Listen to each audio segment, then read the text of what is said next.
tahu, ustaz yang mahir tentang madu. Sarapan kita hari ni mewah.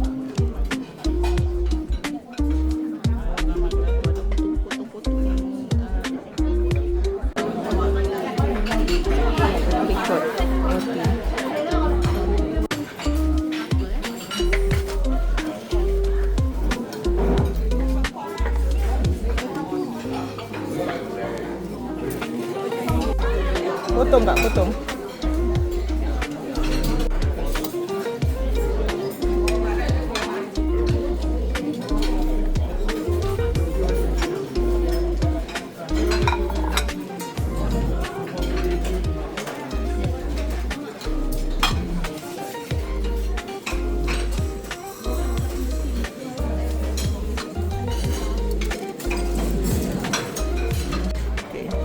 Sikitnya.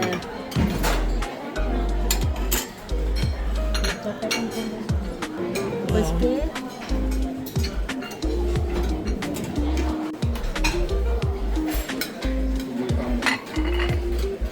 Bina qurrata a'yun waj'alna lil muttaqina imama. Amin. Allahumma ja'alna muqimas salah. Allahumma ja'alna muqimas salah. Amin. Allahumma ja'alna muqimas salah wa min dhurriyyatina rabbana wa taqabbal du'a. Amin. Subhanalladzi sakhkhara lana hada wa ma kunna lahu muqrinin wa inna ila rabbina lamunqalibun. Allahu akbar walillahil hamd. Bismillahilladzi la yadurru ma'asmihi syai'un fil ard wala fis sama' wa huwas samiul alim. La haula wala quwwata illa billahil aliyil azim. Allahumma yassir, Allahumma yassir, Allahumma yassir wa la tu'assir wa tammim bil khair fi umurid din wad dunya wal akhirah. Amin. Rabbana atina fid dunya hasanah wa fil akhirati hasanah wa qina adzaban nar. Amin. Wa sallallahu ala sayyidina Muhammad wa ala alihi wa sahbihi wa baraka wa sallam walhamdulillahi rabbil alamin. Amin. Kita makan nasi lemak. Boleh ya? Boleh. Tuan-tuan dan puan-puan sekalian, saya pilih tajuk pagi ni adalah tajuk yang sedikit berat lah. Tapi insyaAllah benda tu untuk peringatan kepada saya sendiri dan pada kita semua. Tuan-tuan dan puan-puan sekalian, dalam ibadah harian kita, dalam selama hidup kita, ya, ada yang benda tertinggal dalam kehidupan kita, tuan-tuan. Kita ibadah wajib yang kita sentiasa tiap-tiap hari lakukan adalah solat. Betul ya? Solat. Solat seperti yang saya telah kongsikan sebelum ini, kita buat 5 kali satu hari satu malam tanpa apa orang kata, tanpa Gagal. Tanpa gagal. Alhamdulillah, tanpa gagal. Dan solat adalah satu ibadah yang tidak ada padanya excuse. Tidak ada padanya excuse. Dalam keadaan apa sekalipun kita kena buat. By hook, by crook, kita kena buat. Itulah ibadah solat yang telah kita kongsikan selama ni. Tuan-tuan dan puan-puan sekalian, kenapa ibadah solat ini suatu ibadah yang sangat penting? Tuan-tuan ingat tak cerita Isra' Mi'raj? Ya. Isra' Mi'raj ada, selain daripada Allah membawa Nabi kita Muhammad sallallahu alaihi wasallam untuk berjalan, bahasa keren ya, bahasa modernnya, untuk release tension. Kerana baginda Rasul sallallahu alaihi wasallam waktu itu dalam keadaan sedih, dalam keadaan bersedih, selepas kematian bapa saudara dia, lepas kematian isteri dia, baginda dalam keadaan bersedih. Jadi Allah Subhanahu Wa Taala memberi satu satu pengalaman rohani dan jasmani kepada baginda dengan membawa baginda Rasul berjalan. Kalau kita contohlah, kalau kita bersedih di Malaysia, Jadi kita pun ambil lah telefon lah ke PIC Kumbara Sufi untuk cari tiket, cari trip ke mana boleh kita pergi. Bawa hati lah kononnya, ya. Bawa diri dan bawa hati.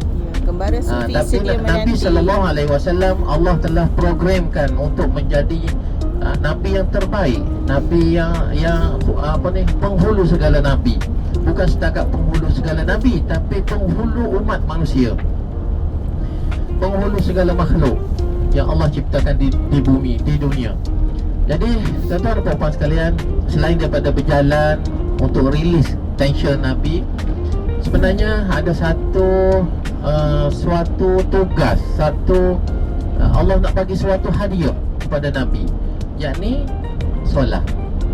Kalau ibadah-ibadah lain Allah beri kepada Nabi, Allah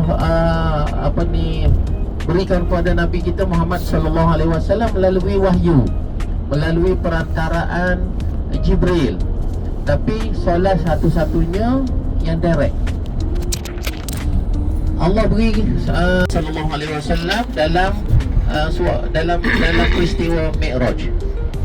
Di mana dalam peristiwa Mi'raj, kita semua tahu, kita pernah selalu dengar ustaz-ustaz membaca apa tu?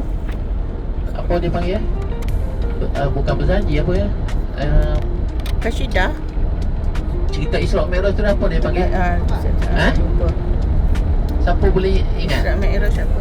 Kalau ustaz-ustaz selalu baca cerita tu, yang berlagu-lagu tu apa? Nazan. Zanzi. Bukan qasidah, berzanji. Nazan. Kasyidah. Marhaban. Marhaban tu Bukan. memang Kelahiran. berzanji lah ya. Berzanji. Yang baca kitab yang berzanji, ya betul, berzanji. Zanzi. Kemudian lepas tu ada majlis marhaban kalau belah-belah selatan ya, Johor sebagainya. Sebenarnya dalam cerita yang diceritakan melalui berzanji tu, diceritakan tentang sejarah hidup Nabi sallallahu alaihi wasallam, dan disebut dalam tu juga sebahagiannya adalah cerita Isra Mi'raj. Jadi Isra Mi'raj ni daripada Baitul Maqdis, Allah angkat Nabi sallallahu alaihi wasallam ke Sidratul Muntaha, ke atas Sidratul Muntaha. Sampai satu peringkat, malaikat Jibril sendiri pun tak boleh naik dah. Sampai satu peringkat di mana malaikat Jibril kata, "Ya Muhammad, aku boleh naik setakat ni je. Untuk kena naik sendiri untuk menghadap Allah. Kalau aku naik, aku hancur. Sebesar-besar malaikat akan hancur." Jadi itulah kelebihan yang Allah buat kepada makhluk yang bernama manusia. Betul lah yang kita selalu dengar, manusia ini adalah sebaik-baik makhluk, tetapi dan jangan lupa juga sejahat-jahat makhluk.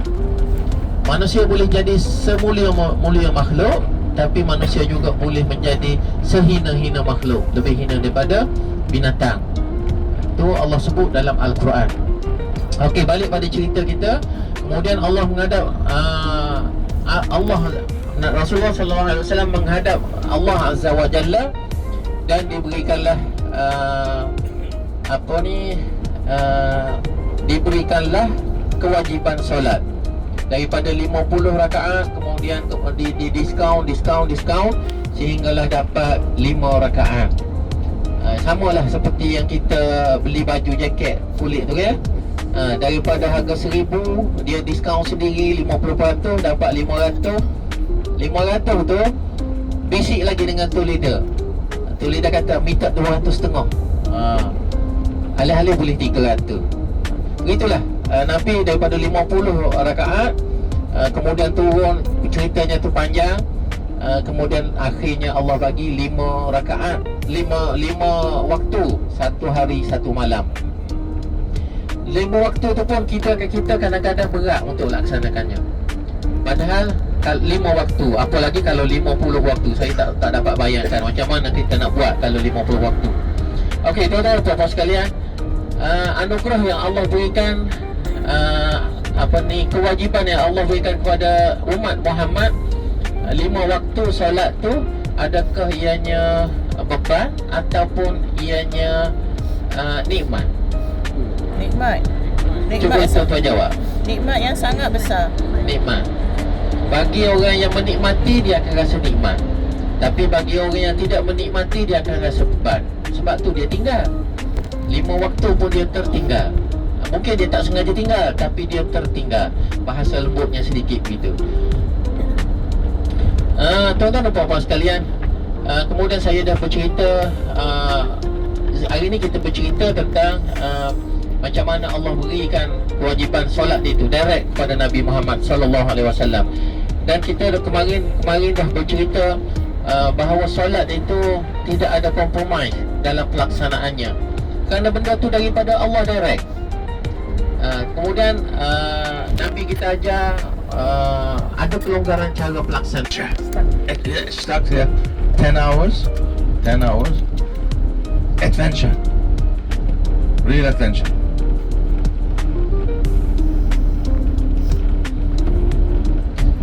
Okey, tuan-tuan, saya nak cerita sikit lah tentang Abu Ayyub Al-Ansari, Masjid Abu Ayyub Al-Ansari yang kita akan singgah nanti hari ni.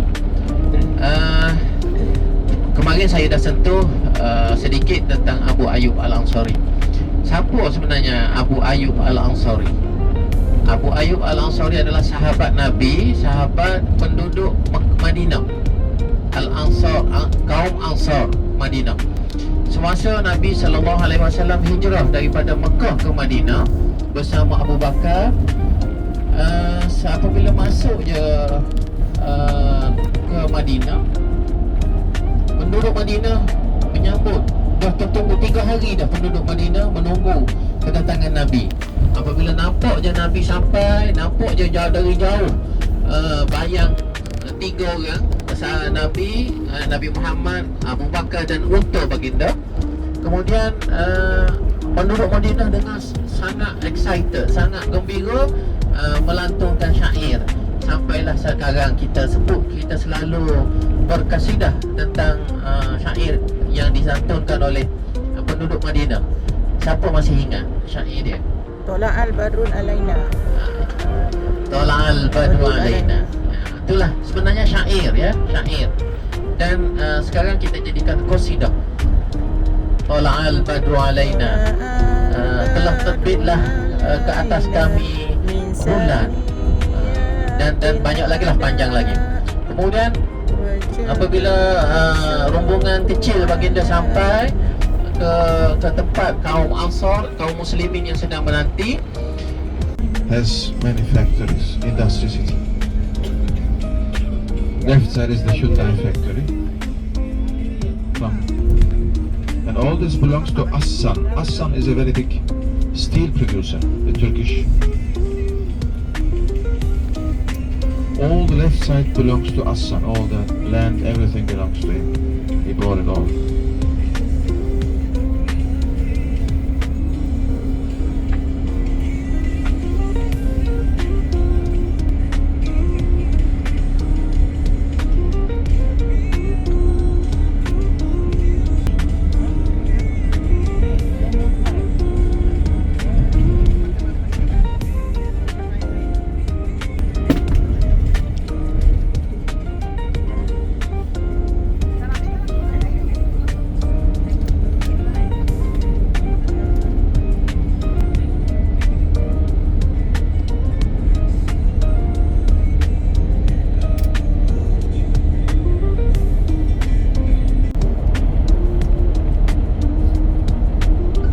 After we will stop for toilet.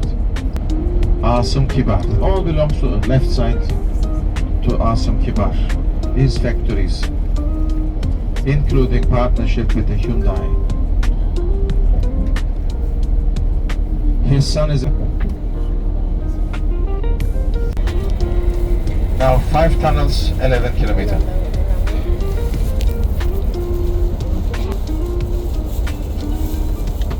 Six years old.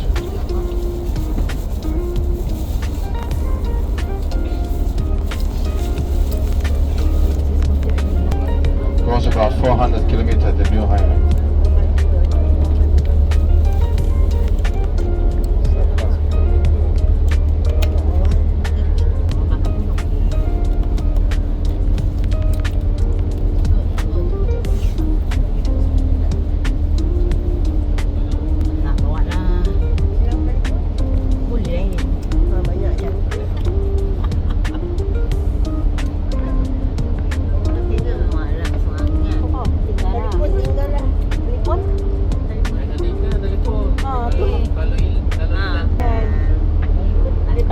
telefon kan siapa nak boleh pasport sahaja.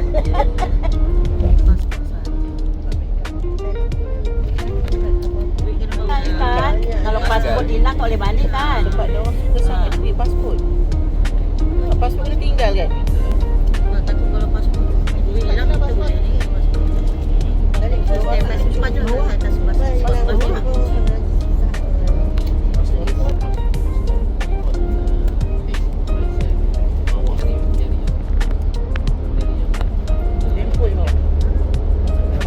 Look, this one is 2.2 kilometer.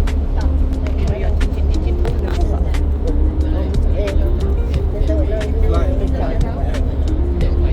Dia macam sedikit tau. Dia macam memang cakap pandai. Bakar.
Dia dah menurun. Lepas tu terowong tadi memendekkan perjalanan gunung ni kita kan.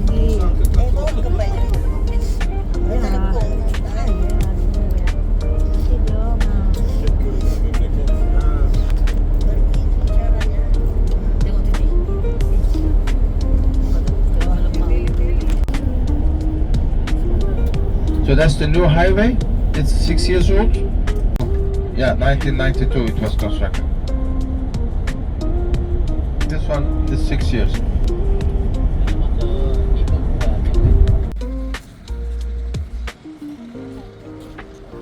RNR. Bas tulisannya. The highway.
So that is the house where the camel went, his house, Abu Ayyub al-Ansari. So before the Turks, the Arabs tried to conquer the city because, you know, happy who will conquer the city for Islam. Happy would be something important for the Muslim world to conquer Constantinople. Therefore,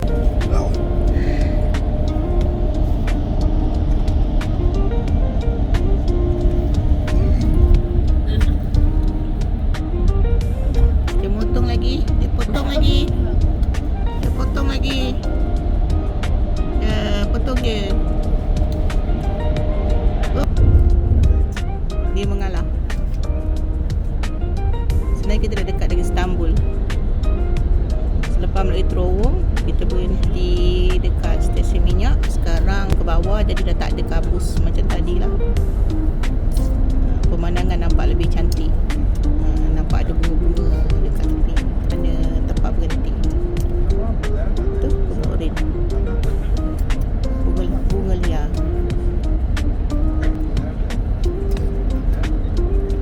Okey.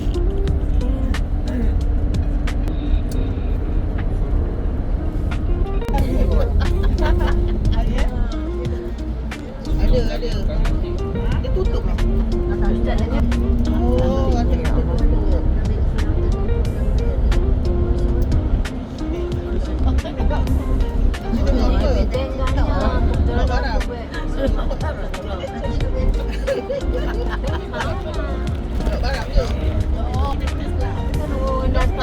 Kita tengok Bella Astila dengan tadi. Kita tengok apa Bella Astila? Oh, Korea.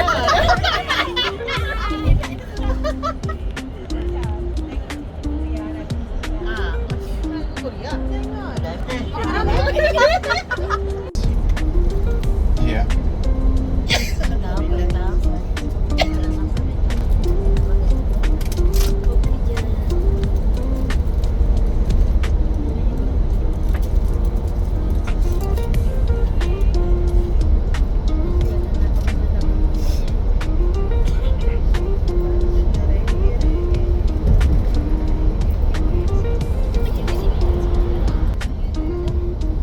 Ustaz, nanti ada visit Galata Tower tak?